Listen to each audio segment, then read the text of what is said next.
ദൈവതിരുനാമത്തിന് മഹത്വം ഉണ്ടാകട്ടെ. നമ്മൾ ഓരോരുത്തരും കടന്നു പോകുന്ന സാഹചര്യങ്ങൾ വ്യത്യസ്തമാണ്. ഓരോ സമയവും നേരിടേണ്ടി വരുന്ന പ്രതിസന്ധികൾ, വെല്ലുവിളികൾ വ്യത്യസ്തമാണ്. ഇത് വ്യക്തികളിൽ നിന്ന് വ്യക്തികളിലേക്ക് മാറും തോറും വ്യത്യസ്തമായിരിക്കുന്നത് പോലെ കാലത്തിനനുസരിച്ചും സാഹചര്യത്തിനനുസരിച്ചും മാറുന്നതാണ്. കുറച്ചുകൂടെ വ്യക്തമായി പറഞ്ഞാൽ, ഇന്നലെ നേരിടുന്ന പ്രതിസന്ധികളല്ല നാം ഇന്ന് നേരിടുന്നത്. ഇന്ന് നേരിടുന്ന പ്രശ്നങ്ങൾ, കടന്നു പോകുന്ന സാഹചര്യങ്ങൾ ഒന്നും ആയിരിക്കില്ല അടുത്ത ദിവസങ്ങളിൽ നമ്മൾ നേരിടാനായിട്ട് പോകുന്നത്. ഇത് ദൈവത്തിന് നമ്മേക്കാൾ നന്നായിട്ട് അറിയാവുന്നത് കൊണ്ട് ആ സാഹചര്യത്തിൻ്റെ അകത്ത് നമ്മളെ സഹായിക്കാനായിട്ട് നൽകപ്പെടുന്ന വിശേഷമായ ദൈവകൃപയുണ്ട്, പ്രത്യേകമായ ദൈവകൃപയുണ്ട്. അത് എന്താണെന്നുള്ളതും അതെങ്ങനെ പ്രാപിക്കാമെന്നുള്ളതും ഇന്ന് നമ്മൾ ചിന്തിക്കുവാനായിട്ട് പോവുകയാണ്. വളരെ റെലവൻ്റ് ആയിട്ടുള്ള, വളരെ പ്രാധാന്യതയുള്ള ഒരു മെസ്സേജാണ് ഈ മെസ്സേജ് മുഴുവനും കേട്ട് കഴിയുമ്പോൾ നിങ്ങൾക്കത് മനസ്സിലാകും. എനിക്ക് ഇതിനെക്കുറിച്ച് മനസ്സിലായത്, ഞാൻ ഒരുപാട് തവണ ഒരു വേദഭാഗം വായിച്ചു വിട്ടുവെങ്കിലും ചില ദിവസങ്ങൾക്ക് മുമ്പ് എൻ്റെ ദൈവവചന ധ്യാനത്തിങ്കിൽ ദൈവത്തിൻ്റെ പരിശുദ്ധാത്മാവ് ഈ വാക്യങ്ങളുടെ അർത്ഥത്തിലേക്ക് എന്നെ കൊണ്ടുപോവുകയും എൻ്റെ ജീവിതത്തിൻ്റെ അകത്ത് ഞാൻ അതിനെക്കുറിച്ച് കൂടുതൽ മനസ്സിലാക്കുകയും ചെയ്തത് നിങ്ങൾ കേൾവിക്കാരുടെ ജീവിതത്തിൽ അനുഗ്രഹമായി തീരുമെന്ന് വിശ്വസിച്ചുകൊണ്ട് പ്രാർത്ഥിച്ചുകൊണ്ട് തിരുവചന സന്ദേശത്തിലേക്ക് നമ്മൾ പ്രവേശിക്കുകയാണ്. ദൈവത്തിൻ്റെ വചനം ഒരേ സമയം പഠിപ്പിക്കുന്നതും കേൾക്കുന്നതുമെല്ലാം അനുഗ്രഹമായി മാറും. കാരണം ദൈവവചനം അത് കേൾക്കുകയും വായിക്കുകയും പഠിപ്പിക്കുകയും ചെയ്യുന്നവനെല്ലാം ഒരേ സമയം അനുഗ്രഹിക്കപ്പെടും. ദൈവം അത് ഇഷ്ടപ്പെടുന്നു. വചനം നമ്മളുടെ ആരുടെയും സ്വന്തമല്ല, ദൈവത്തിൻ്റെ സ്വന്തമാണ്. ഒരു വാക്യത്തിലേക്ക് ഞാൻ നിങ്ങളുടെ ശ്രദ്ധയെ തിരിക്കുവാനായിട്ട് ആഗ്രഹിക്കുകയാണ്. പല സമയങ്ങളിൽ നമ്മളത് വായിച്ചു വിട്ടിട്ടുണ്ടെങ്കിലും നമ്മളൊന്ന് മനസ്സിരുത്തി പ്രാർത്ഥിച്ച് നമ്മൾ അതിനെക്കുറിച്ച് ചിന്തിക്കുമ്പോൾ അതിൻ്റെ അകത്തെ ചില ആത്മീയ അർത്ഥങ്ങൾ ദൈവത്തിൻ്റെ പരിശുദ്ധാത്മാവ് നമുക്ക് പൊരുൾ തിരിച്ച് നൽകി തരുവാനായിട്ട് ഇടയായിത്തീരും. എബ്രായ ലേഖനം 4-ാം അധ്യായം അതിൻ്റെ 16-ാമത്തെ വാക്യമാണ്. അതുകൊണ്ട് കരുണ ലഭിപ്പാനും തക്ക സമയത്ത് സഹായത്തിനുള്ള കൃപ പ്രാപിക്കുവാനുമായി നാം ധൈര്യത്തോടെ കൃപാസനത്തിൻ്റെ അരികിലേക്ക് ചെല്ലുക. ഈ വാക്യങ്ങളിൽ 2 ഭാഗങ്ങൾ ഞാൻ നിങ്ങളുടെ ശ്രദ്ധയിലേക്ക് കൊണ്ടുവരികയാണ്. 1 ദൈവിക കരുണ, 2 ദൈവിക കൃപ. ഇതിൻ്റെ അർത്ഥവ്യത്യാസങ്ങൾ നമ്മളൊന്ന് മനസ്സിലാക്കുന്നത് നല്ലതായിരിക്കും. 2 തക്ക സമയത്ത് ആവശ്യമായിട്ടുള്ള ദൈവിക കൃപ. തക്ക സമയത്ത്, അങ്ങനെയാണല്ലോ എഴുതിയിരിക്കുന്നത്, തക്ക സമയത്ത് സഹായത്തിന് ആവശ്യമായിട്ടുള്ള കൃപ. ഈ കൃപ എന്താണ്? ഈ കൃപ നൽകപ്പെടുന്നു എന്നുള്ളതിനേക്കാൾ ഈ കൃപ പ്രാപിക്കുക എന്നുള്ള ഒരു പദമാണ് ഉപയോഗിച്ചിരിക്കുന്നത്. അപ്പം അത് നമ്മൾ ചിന്തിക്കുമ്പോൾ അതിൻ്റെ യഥാർത്ഥമായിട്ടുള്ള ഒരു അർത്ഥത്തിലേക്ക് നമ്മൾ പോകും. അങ്ങനെയെങ്കിൽ ആദ്യം ദൈവത്തിൻ്റെ കരുണ എന്താണ്, ദൈവത്തിൻ്റെ കൃപ എന്താണെന്ന് വചനാടിസ്ഥാനത്തിൽ മനസ്സിലാക്കണം. 2 ഏകദേശം ഒരേപോലെ ഉപയോഗിച്ചിരിക്കുന്ന പദങ്ങളാണ്. Mercy and grace, Mercy and grace 2 ഒരുപോലെ ഉപയോഗിച്ചിരിക്കുന്ന പദമാണ്. ദൈവത്തിൻ്റെ ഗുണവിശേഷങ്ങളിൽ ഉൾപ്പെട്ടതാണ്. വിശുദ്ധി, ദീർഘക്ഷമ, ദയ, കരുണ, കൃപ, ഇതെല്ലാം. അപ്പം ഇതിൽ ഇന്ന് നമ്മൾ ചിന്തിക്കുവാനായിട്ട് പോകുന്നത് ദൈവിക കരുണ, ദൈവിക കൃപ. ഇത് എന്താണ് എന്നുള്ളതാണ് ചിന്തിക്കുവാനായിട്ട് പോകുന്നത്. കരുണയും കൃപയും ഒരുപോലെ ഉപയോഗിച്ചിരിക്കുന്ന പദമാണെങ്കിലും 2 കാര്യങ്ങളും തമ്മിൽ വലിയ അർത്ഥവ്യത്യാസമുണ്ട്. സിമ്പിളായിട്ട് പറഞ്ഞ് മനസ്സിലാക്കി തന്നാൽ, ദൈവത്തിൻ്റെ കരുണ എന്ന് പറയുന്നത് പാപത്തെയും ശിക്ഷയെയും മറച്ചു കളയുന്നതാണ്. എന്ന് പറഞ്ഞാൽ, ഒരു വ്യക്തി ശിക്ഷാവിധിക്ക് അർഹനായിട്ട് നിൽക്കുമ്പോൾ അവനെ ശിക്ഷിക്കാതെ ദൈവം അവനെ സ്വാതന്ത്ര്യത്തോടെ പറഞ്ഞു വിടുന്നു. ഇതാണ് ദൈവിക കരുണ. ദൈവിക കൃപ എന്ന് പറഞ്ഞാൽ കുറച്ചുകൂടെ വ്യത്യസ്തമാണ്. ദൈവിക കൃപ എന്ന് പറഞ്ഞാൽ ഒരു ഗ്രേഡൂടെ വേണമെങ്കിൽ കൂട്ടി നമുക്ക് പറയാനായിട്ട് പറ്റും. എന്ന് പറഞ്ഞാൽ, ശിക്ഷിക്കാതെ വിട്ട ആ മനുഷ്യനെ അനുഗ്രഹിക്കാനായിട്ട്, നന്മകൾ നൽകാനായിട്ട് ദൈവം തീരുമാനിക്കുമ്പോൾ അവൻ്റെ മേൽ പകരുന്നതാണ് കൃപ. മനസ്സിലായോ? ഇതാണ് കൃപയും കരുണയും തമ്മിലുള്ള വ്യത്യാസം. വേദപുസ്തകത്തിലെ 1-2 ഭാഗങ്ങളിലേക്ക് ഞാൻ വരുമ്പോൾ നിങ്ങൾക്കത് മനസ്സിലാകും. കൃപ എന്ന് പറയുന്നത് ഏത് സൺഡേ സ്കൂളിൽ പഠിക്കുന്ന കുട്ടികൾക്കും ചെറുപ്പകാലത്തിൽ മനസ്സിലാകുന്നതാണ്. കൃപ എന്താണ്? അർഹതയില്ലാത്തിടത്ത് ചൊരിയുന്ന ദൈവിക ദാനമാണ് കൃപ. കൃപ എന്ന് പറയുന്നതിന് ഉപയോഗിച്ചിരിക്കുന്ന ഗ്രീക്ക് പദം ക്യാരിസ് എന്ന് പറയുന്ന പദമാണ്, ക്യാരിസ്. എന്നാൽ കരുണ എന്ന് പറയുന്നത് എന്താണ്? ഈ 2 കാര്യങ്ങളും ഞാനൊരു വാക്യത്തിലൂടെ നിങ്ങളുടെ ശ്രദ്ധയിലേക്ക് കൊണ്ടുവരുമ്പോൾ വചനം പഠിക്കാൻ താല്പര്യമുള്ളവർ അത് മനസ്സിലാക്കുക. ഉൽപ്പത്തി പുസ്തകം 19-ാം അധ്യായത്തിന്റെ 15-16 വാക്യങ്ങൾ ഞാൻ നിങ്ങളെ ഒന്ന് കാണിച്ചു തരാം. ഈ വാക്യങ്ങൾ വായിക്കുമ്പോൾ അവിടെ എഴുതിയിരിക്കുന്നത്, ശ്രദ്ധാപൂർവം വായിക്കുമ്പോൾ, അവൻ താമസിച്ചപ്പോൾ യഹോവ അവനോട് കരുണ ചെയ്ത് കൈക്ക് പിടിച്ച് പട്ടണത്തിന് പുറത്തേക്ക് കൊണ്ടുപോയി. അവിടെ ഉപയോഗിച്ചിരിക്കുന്ന പദം കരുണ എന്ന് പറയുന്ന പദമാണ്. അതിൻ്റെ അർത്ഥം ചുരുക്കം വാചകങ്ങളിൽ പറഞ്ഞാൽ, സോദോം ഗോമറ പട്ടണത്തെ ദൈവം നശിപ്പിക്കാനായിട്ട് തീരുമാനിച്ചിരിക്കുമ്പോൾ അബ്രഹാമിനെ ഓർത്ത് ലോത്തിന്റെ ഭാര്യ, ലോത്തിന്റെ പെൺമക്കൾ 2 പേര്, അവരെ അവിടെ നിന്ന് രക്ഷിച്ച് ന്യായവിധിയിൽ നിന്ന് സംരക്ഷിക്കുവാനായിട്ട് ദൈവം ആഗ്രഹിച്ചു. ദൈവം അദ്ദേഹത്തെ രക്ഷിക്കാൻ ആഗ്രഹിച്ചു. ഈ പട്ടണത്തെ നശിപ്പിക്കാൻ തീരുമാനിച്ചിരിക്കുമ്പോൾ ദൈവം ലോത്തിനോടും കുടുംബത്തോടും ഓടുന്ന് രക്ഷപ്പെടാൻ പറഞ്ഞപ്പോൾ എഴുതിയിരിക്കുന്നത് അവൻ താമസിച്ചു എന്ന് പറഞ്ഞാൽ, ലോത്തിന് ഈ ദൈവികമായ ഒരു ജഡ്ജ്മെന്റിന്റെ ന്യായവിധിയുടെ സീരിയസ്നെസ്സിനെ കുറിച്ച് ബോധമില്ല. പറഞ്ഞതിനെ അത്ര ഗൗരവമായിട്ട് എടുത്തോന്ന് എനിക്കറിയില്ല. അപ്പം താമസിച്ചെന്നാണ് എഴുതിയിരിക്കുന്നത്. അപ്പൊ പട്ടണം വിട്ട് താമസിക്കുമ്പോൾ ദൈവം നശിപ്പിക്കാൻ തീരുമാനിച്ചിരിക്കുന്ന ആ ഒരു ടൈമിൽ ദൈവം അവനോട് കരുണ കാണിച്ച് കൈക്ക് പിടിച്ച് പട്ടണത്തിന് പുറത്തു കൊണ്ടുപോയി എന്ന് പറഞ്ഞാൽ ഇത്രയേ ഉള്ളൂ. ആ പട്ടണത്തെ ദൈവം നശിപ്പിക്കാൻ തീരുമാനിച്ചിരിക്കുമ്പോൾ അബ്രഹാമിനെ ഓർത്ത് ലോത്തിനോട് ദൈവം കരുണ കാണിച്ചു. കരുണ കാണിച്ചത് കൊണ്ട് എന്ത് പറ്റി? ന്യായവിധിയിൽ നിന്ന് രക്ഷപ്പെട്ടു, പട്ടണത്തിന് പുറത്തേക്ക് പോയി. പക്ഷെ അവിടെ കരുണ കാണിച്ചത് കൊണ്ട് പിന്നീട് ലോത്തിന്റെ ജീവിതത്തിൽ സംഭവിച്ച കാര്യങ്ങൾ ഒരു എന്താ പറയുന്നത്, ദോഷമായ കാര്യങ്ങളാണ്. സ്വന്തം പെൺമക്കൾ പോലും ലോത്തിനാൽ ഗർഭം ധരിക്കുന്ന ഒരു അവസ്ഥയിലേക്ക് പോയി. അപ്പം കരുണ എന്ന് പറയുന്നത് ആ ഒരു ടൈമിൽ വെളിപ്പെട്ടതാണ്. ഞാൻ പറഞ്ഞത് മനസ്സിലാകും? കരുണ എന്ന് പറയുന്നത് ആ ഒരു ടൈമിൽ വെളിപ്പെട്ടതാണ്. പക്ഷെ കൃപ കുറച്ചുകൂടെ വ്യത്യസ്തമാണ്. പുറപ്പാട് പുസ്തകം 33-ാം അധ്യായത്തിലേക്ക് നമ്മൾ വരുമ്പോൾ മോശയോട് ദൈവം പറഞ്ഞു, എനിക്ക് കരുണ തോന്നണമെന്നുള്ളവനോട് എനിക്ക് കരുണ തോന്നുന്നു, കൃപ തോന്നണമെന്നുള്ളവനോട് കൃപ തോന്നുന്നു. പക്ഷെ അവിടെ ഉപയോഗിച്ചിരിക്കുന്ന പദം കൃപ എന്ന് പറയുന്ന പദമാണ്. അപ്പൊ മോശ പറയുകയാണ്, അങ്ങേക്ക് എന്നോട് കൃപ തോന്നി എന്ന് പറഞ്ഞിട്ടുണ്ടല്ലോ, അങ്ങനെയെങ്കിൽ എനിക്ക് അങ്ങയുടെ മുഖം കാണണം. ദൈവം പറഞ്ഞു, എൻ്റെ മുഖം കണ്ടിട്ടുള്ളവരാരും ഇതുവരെ ജീവിച്ചിരിക്കത്തില്ല, നിനക്കൊട്ട് ജീവിക്കാനും പറ്റത്തില്ല. പക്ഷേ എൻ്റെ പിൻഭാഗം നിന്നെ ഞാൻ കാണിക്കാം. നോക്കുക, ഇതാണ് കൃപ എന്ന് പറയുന്നത്. അവിടെ സത്യത്തിൽ ന്യായവിധിയിൽ നിന്നുള്ള ഒരു ഒഴിവല്ല, ദൈവത്തിൻ്റെ ആളത്വത്തെ ഗ്രഹിക്കാൻ സാധാരണക്കാർക്ക് കഴിയാതെ ഇരിക്കുമ്പോൾ മോശയ്ക്കത് കാണുവാൻ, ഗ്രഹിക്കുവാൻ ദൈവം അവസരം കൊടുക്കുന്നു. ഇതാണ് കരുണയും കൃപയും തമ്മിലുള്ള വ്യത്യാസം. നാം രക്ഷിക്കപ്പെട്ടിരിക്കുന്നത് കൃപയാലാകുന്നു. എങ്ങനെ മനസ്സിലാകും? എഫേസ്യ ലേഖനം 2-ാം അധ്യായത്തിന്റെ 8-ാമത്തെ വാക്യം വായിക്കുമ്പോൾ, കൃപയാലല്ലോ നിങ്ങൾ വിശ്വാസം മൂലം രക്ഷിക്കപ്പെട്ടിരിക്കുന്നത്, അത് ദൈവത്തിന്റെ ദാനമാകുന്നു. അപ്പം കരുണ, കൃപ എന്ന് പറയുന്നത് 2 അർത്ഥതലങ്ങളിലാണ് ഉപയോഗിച്ചിരിക്കുന്നത്. ഇത് രണ്ടും ദൈവത്തിന്റെ ഭാഗത്ത് നിന്ന് ഒരു വ്യക്തിയിലേക്ക് ചൊരിയുന്നതാണ്. നമ്മൾക്കൊരിക്കലും സ്വയമായി സ്വീകരിക്കാനോ വാങ്ങാനോ പറ്റുന്നതല്ല എന്നാണ് വചനം പഠിക്കുമ്പോൾ നമുക്ക് മനസ്സിലാകുന്നത്. പക്ഷേ നമ്മൾ വായിച്ച വാക്യത്തിലേക്ക് വരുമ്പോൾ ആ വാക്യത്തിൽ എഴുതിയിരിക്കുന്നത് കരുണ ദൈവം നൽകുന്നു എന്നുള്ളതല്ല, കരുണ ലഭിപ്പാൻ, ദൈവത്തിന് സ്തോത്രം, കരുണ ലഭിപ്പാൻ, റിസീവ് മേഴ്സി. 2, ദൈവത്തിന് സ്തോത്രം, കൃപ പ്രാപിപ്പാൻ, ഫൈൻ ഗ്രേസ് എന്നുള്ളതാണ്.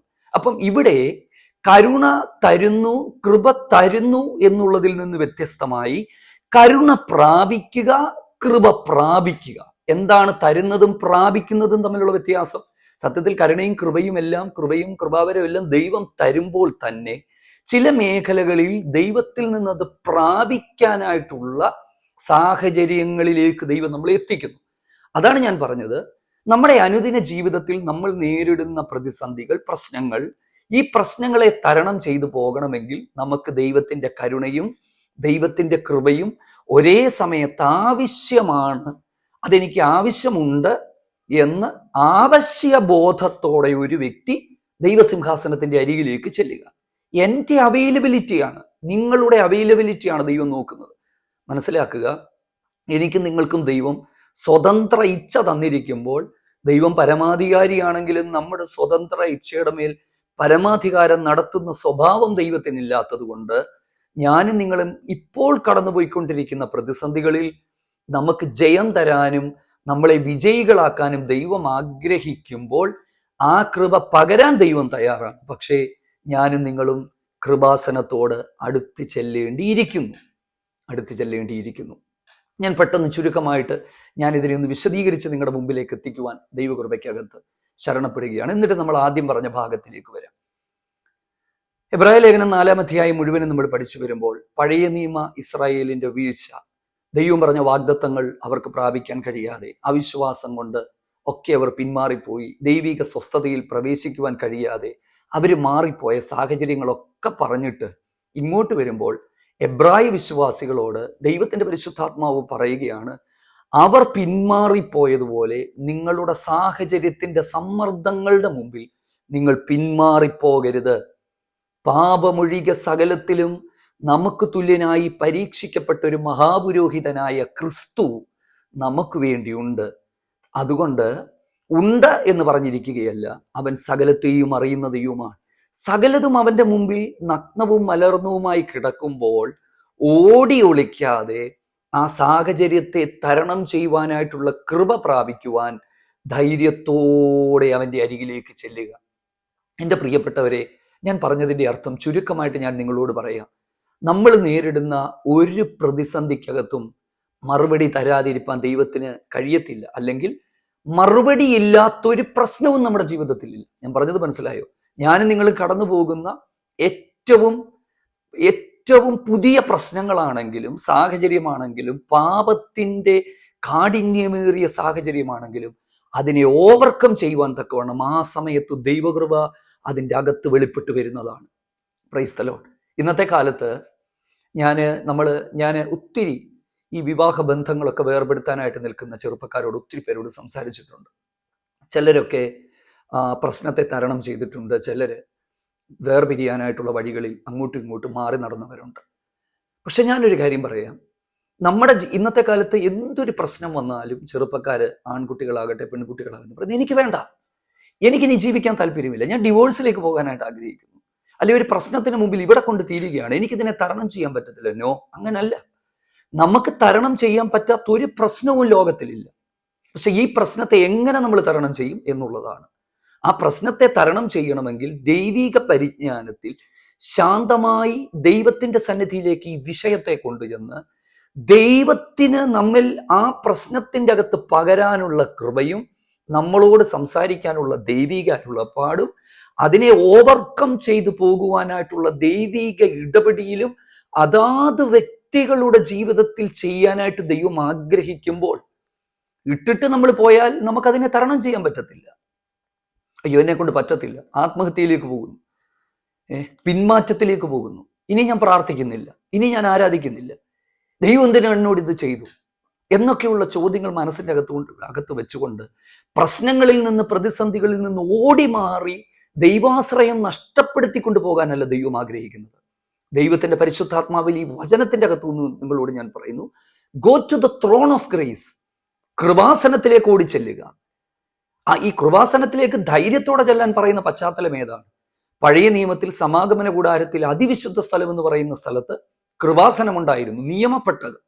നിയമപ്പെട്ടകത്തിന്റെ മുകളിലായി മുഖത്തോട് മുഖം നോക്കി നിൽക്കുന്ന 2 കെരൂബുകളുടെ ഇടയിൽ ദൈവത്തിന്റെ സാന്നിധ്യം, ഗ്ലോറി ഓഫ് ഗോഡ്, ഷെക്കേനെ ഇറങ്ങിയിരിക്കുകയാണ്. നിയമപ്പെട്ടകത്തിന്റെ അകത്ത് മന്ന ഇട്ട് വെച്ച പൊൻപാത്രം, അഹ്റോന്റെ വടി, ദൈവത്തിന് സ്തോത്രം, നിയമ പ്രമാണങ്ങൾ, ഇതെല്ലാം വെച്ചിരിക്കുമ്പോൾ ഈ അതിവിശുദ്ധ സ്ഥലത്തേക്ക് മഹാപുരോഹിതന് ആണ്ടിൽ ഒരിക്കൽ മാത്രമേ പ്രവേശനത്തിന് സാധ്യമായിരുന്നുള്ളൂ.